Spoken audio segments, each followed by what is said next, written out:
अरे भाई, हमारा हीरो लिन ज़िचेन कुछ बहुत बड़े खिलाड़ियों के बारे में सोचने लगता है। एक तरफ एक बहुत मजबूत आदमी था जो भारी लोहे के टुकड़े उठा रहा था, और दूसरी तरफ एक कमाल की लड़की थी जो चमकती सफेद आर्मर पहनी हुई थी। ये सब देखकर वो दंग रह गया। फिर उसने डेप्यूटी गवर्नर यांग शांग से पूछा कि यहाँ के होशियार बच्चे उन असली खतरनाक लोगों के सामने कहाँ टिकते हैं। यांग ने बड़े सुकून से अपनी चाय पी और एक कड़वा सच बताया कि इन दोनों में कोई मुकाबला ही नहीं है, क्योंकि दोनों की बराबरी हो ही नहीं सकती। उसने समझाया कि जिन होशियार लोगों से लिन ज़िचेन अब तक मिला है, वो ओरिजिन लैंड के असली धुरंधरों के सामने बस थोड़ी बड़ी चींटियों जैसे हैं। योंग शैंग ने समझाया कि उसने ये लिस्ट सिर्फ दिखावे के लिए नहीं दी है। देखो, वो लिन ज़िचेन को ये एहसास दिला रहा है कि इस पूरी दुनिया में एक से बढ़कर एक लोग हैं और उसको इस छोटी सी जमीन से कहीं आगे देखना चाहिए। यार, हमारा हीरो लिन ज़िचेन एकदम ध्यान लगाकर सब समझ रहा है और अब उसको एहसास हो रहा है कि ये मामला कितना बड़ा है। डेप्यूटी गवर्नर ने माना कि अभी तो ज़िचेन का हुनर बहुत ज़बरदस्त है, लेकिन उसने एक कड़वी सच्चाई बताई कि इस खेल में वही टिक पाएगा जो बिना रुके हमेशा ऐसे ही सबसे ऊपर रहेगा। कसम से। फिर योंग शैंग एकदम जोश में खड़ा हुआ और अपने हाथ फैला दिए। उसने बताया कि अगर वो एलीट लिस्ट में आ गया तो उसके लिए ऐसी ताकत और सामान का रास्ता खुल जाएगा जो सिर्फ सबसे ऊंचे लेवल के लोगों को मिलता है। अरे भाई, ये कोई मामूली बफ्स नहीं है। हम ऐसे सामान की बात कर रहे हैं जो इतने ज्यादा खतरनाक हैं कि वो एक मामूली लेवल के कमजोर को भी जबरदस्ती एक रेयर लेवल का असली ताकतवर बना सकते हैं। अरे भाई, पूरे हीरो वाले जज्बे के साथ लिन ज़िचेन ने डेप्यूटी गवर्नर से वादा किया कि वो अपने सारे मकसद पूरे करके दिखाएगा। देखो, यांग ने भी जोश में आकर उसके कंधे पर थपी दी और कहा कि वो बेसब्री से देखना चाहता है कि ये लड़का आगे चलकर कितना ज्यादा ताकतवर बनता है। लेकिन तभी माहौल बदल गया, क्योंकि बड़े साहब का ध्यान उस बैंगनी बालों वाली सुंदर शेंडिंग हान पर गया। उन्हें उस पर कुछ बड़ा शक हुआ। यांग ने तुरंत उसके शरीर में एक ऐसी अजीब चीज देखी जो इस दुनिया में मुमकिन ही नहीं होनी चाहिए थी। कसम से, उसके अंदर बड़े जानवरों के जीन भरे हुए हैं, फिर भी वो उन्हें अपने सिस्टम के साथ मिलने से रोक रही है। वो जानबूझकर अपनी शैतानी ताकत को कम कर रही है ताकि वो पूरी तरह इंसान बनी रहे। सच में, ताकत पाने का ये तो बड़ा ही खतरनाक रास्ता है। अरे भाई, डेप्यूटी गवर्नर के सवालों का जवाब देते हुए लिन ज़िचेन ने सारी सच्चाई बताई। देखो, शेनिंग हान के पास इतना कमाल का हुनर है कि उसको एलीट लिस्ट में सबसे ऊपर होना चाहिए था, लेकिन बचपन में उसके साथ हुई बदतमीजी की वजह से वो डर गई है और पीछे रह गई है। उसके गुजरे हुए कल के बारे में सुनकर यायोंग को थोड़ा बुरा लगा, लेकिन उसका कमजोर लेवल देखकर उसे गुस्सा भी आ रहा था। उसने बताया कि इतनी खतरनाक बॉडी क्वेंचिंग से निकलने के बाद भी उसका लेवल अभी टियर 6 पर ही अटका हुआ है, जो उसकी ताकत के हिसाब से बहुत कम है। फिर भी उसने हिम्मत नहीं हारी और उसे खूब मेहनत करने को कहा ताकि वो लिन ज़िचेन के साथ एलीट लिस्ट में अपनी सही जगह पा सके। लू च्वान वू और युआन तो हैरान होकर देखते ही रह गए। उन्हें बिल्कुल यकीन नहीं हो रहा था कि शेनिंग हान ने एक असली इंसान वाला इतना मुश्किल रास्ता चुना है और बॉडी क्वेंचिंग भी इतनी जल्दी सीख ली। देखो, मौका मिलते ही प्रिंसिपल मो डोंगशी ने होशियारी दिखाई और कहा कि वो खुद बड़े डेप्यूटी गवर्नर को बाहर तक छोड़ने जाएंगे। यायोंग अपने साथियों के साथ, जिसमें मो डोंगजी और सेक्रेटरी जनांग भी थे, वहां से निकल गया और हॉल में उसके भारी कदमों की आवाज गूंज रही थी। अरे भाई, जब सारे बड़े लोग चले गए तब लिन ज़िचेन, शेन चिंगहान और बाकी सब दोस्त लाउंज में मिले ताकि जो भी पागलपन हुआ था उस पर बैठकर बात कर सकें। देखो, अब जब वो सबकी नज़रों से दूर हो गए हैं तो लिन ज़िचेन और शेनिंग हान ने सोचा कि अब नाटक बंद करना चाहिए। उन्होंने अपनी असली और बहुत ज़्यादा ताकत बाकी सबको दिखाने का फैसला किया।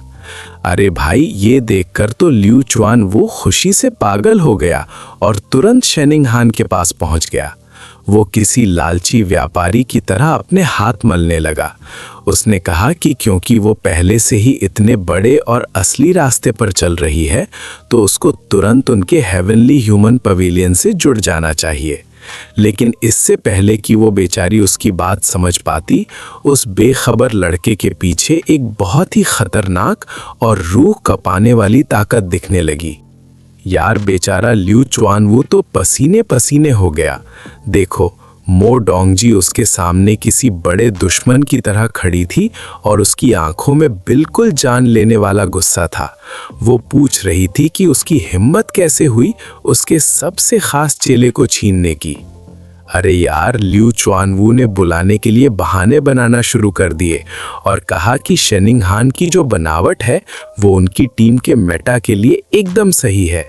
लेकिन मो डोंगजी ने उसकी एक नहीं सुनी और उसको चुप कराते हुए याद दिलाया कि वो उसकी सबसे खास चेली है। पर ल्यू ने तो ढीठाई दिखा दी और पलटकर पूछा कि क्या चेली होने से वो बड़ी जगह नहीं जा सकती। मो डोंगजी ने कहा कि उससे बड़ों की इज्जत करनी चाहिए, पर इस पागल लू चुआनवू ने तो बात और बढ़ा दी और सीधा उसके मुंह पर ऑफर दे दिया।